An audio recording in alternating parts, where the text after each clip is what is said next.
Welcome back, everyone. Thank you so much for tuning in today. You know, they say that sometimes the animals we rescue end up rescuing us right back. Today, I want to share a truly beautiful story about a little cat named Tero. Tero didn't start his life in a cozy home.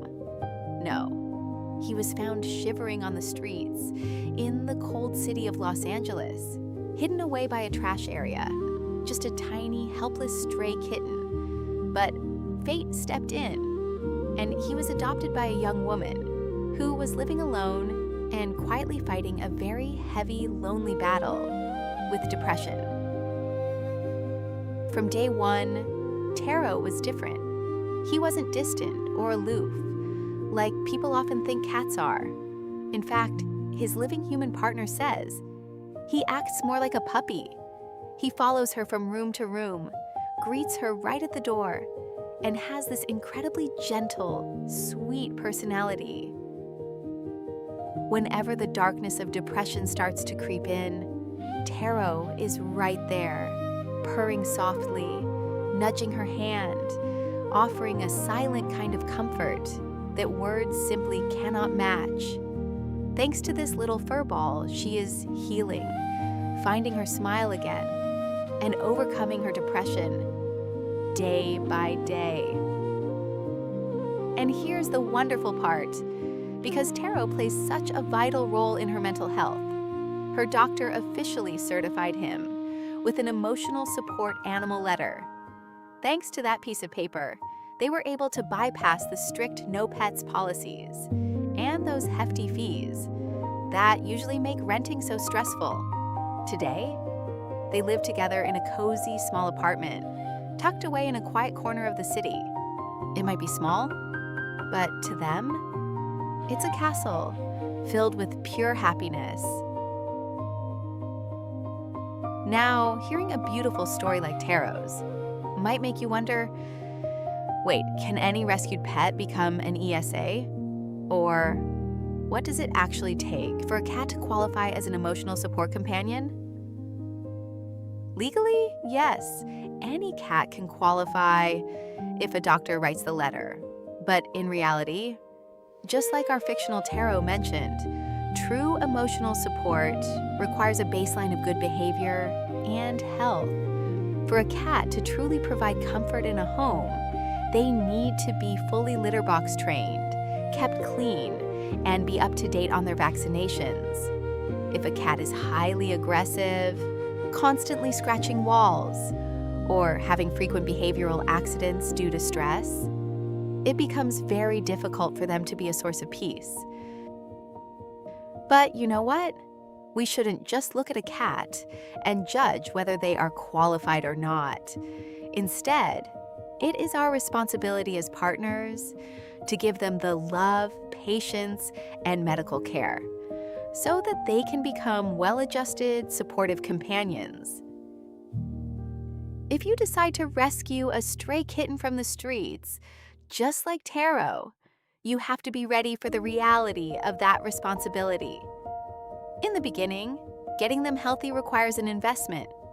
For a kitten's essential vaccinations, a routine checkup, and a spay or neuter surgery, you should realistically expect to spend anywhere between $200 to $500, depending on the clinic, or if you utilize low-cost community resources. It's a real cost, but it's the very first step in showing them that they are safe. And this brings us to an even more important point. While we talk about the cat's qualifications, we must also ask ourselves, are we qualified to be their human partner? Emotional support is never a one-way street. To receive that unconditional love, we must examine our own lifestyle and character.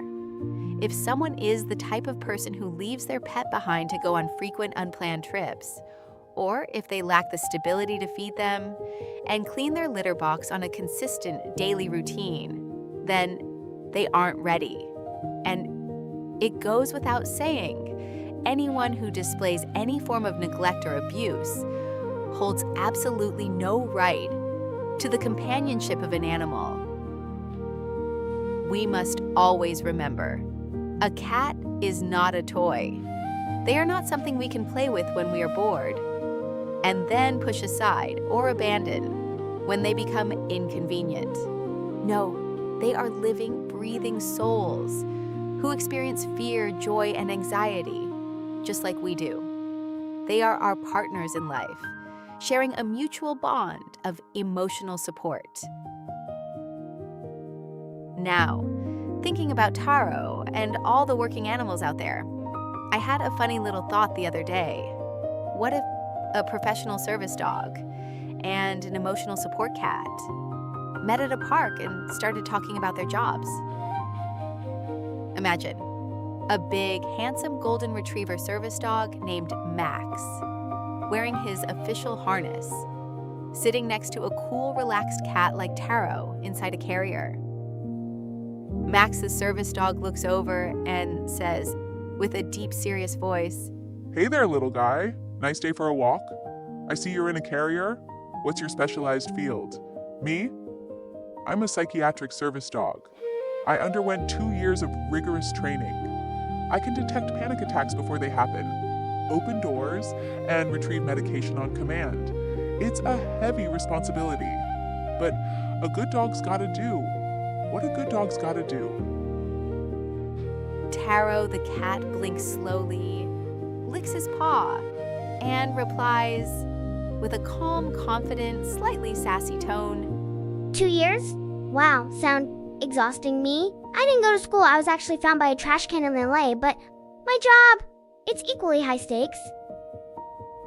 Max tilts his head, his ears perking up. "Oh, really? What is your protocol? What complex tasks do you execute when your human feels down?" Tero yawns and says, Well, I discern a chest, and then a purr. Ep.5 hearts. Sometimes it isn't really that day. If it's a copy. Max looks impressed. "A secret weapon? Fascinating. Is it tactile stimulation? Deep pressure therapy?"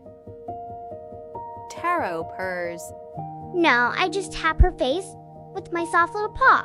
Like this, boop. And then I stare into her soul. Into ba. Taking.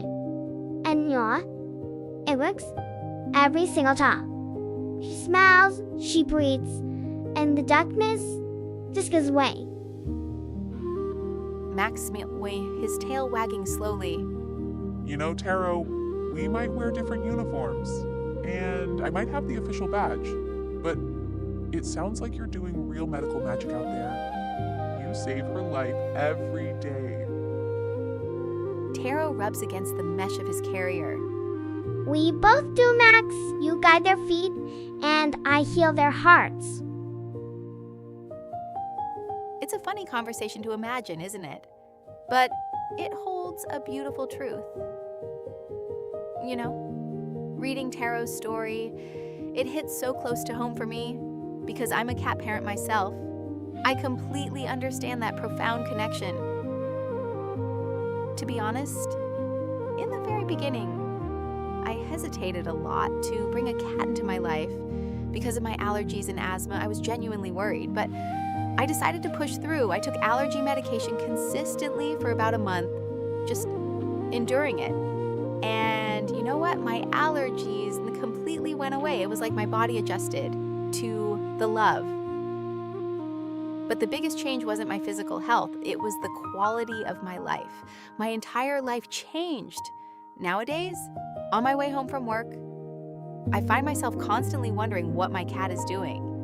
And my heart fills with excitement on just thinking about opening that front door.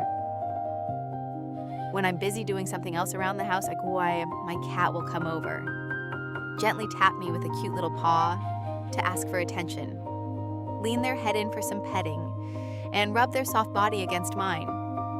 In those exact moments, no matter how stressful my day was, my heart just completely melts away. It is pure bliss. At the end of the day, legal labels and paperwork are just there to help us navigate human laws. But the love between Tero and his living human partner, and the love between any of us and our animal companions, that is something entirely real, unscripted, and life-saving. Tero doesn't know what an ESA is. He just knows at the ESA that he loves his human partner, and she loves him. Have you ever experienced something like this? How has a companion animal changed your life? And what responsibilities did you have to learn along the way? I'm so curious to hear your personal stories. Please, let me know in the comments below. Share your stories, and let's celebrate our little lifesavers together. Thank you so much for listening today, guys. Up next, we've got some beautiful, soothing tunes to keep you company. Don't go anywhere, and stay tuned.